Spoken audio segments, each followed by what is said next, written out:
Because John knew something that pastors know, that people who hung around church know, that people who've been a Christian for any length of time at all know. Christians sin. We do. Now, theologians love to create words that have specific meanings. And for a theologian, these words that they use aren't meant to impress anybody. That's not the goal. But words have meaning, and when you understand the meaning, clarity can come, and sometimes with clarity comes power. So I want to give you 3 words that theologians use to talk about the process by which God connects us to himself. And in these 3 words, some of them maybe you've heard, in these 3 words, there's some information to know, but there's some power to gain as well.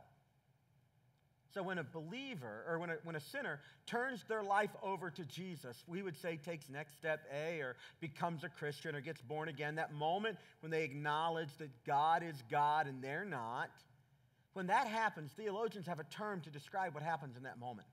It's the word justification. That person has been justified. It's a legal term where God looks at you and says, I see the sin that you're guilty of, but I declare you not guilty.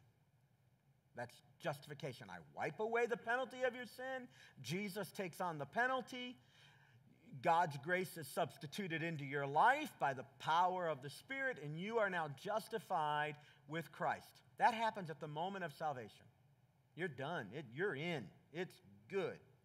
There's another term they use, though, and it's on the kind of other end of the spectrum.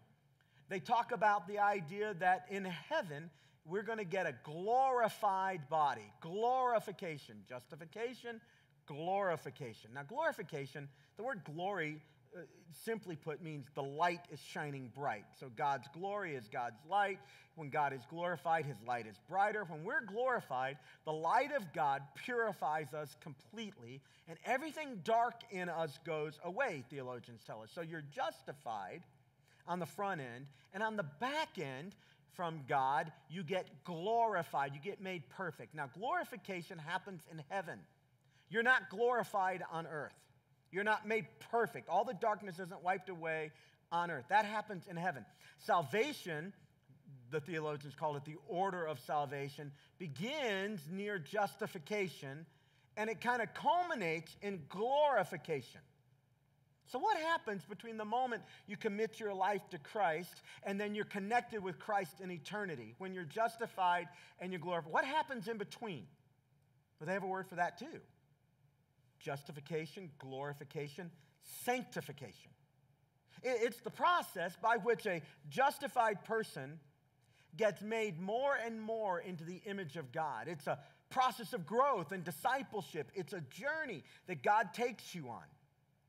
Because the sinful nature that has been forgiven still is at war with the work of God going on in your life.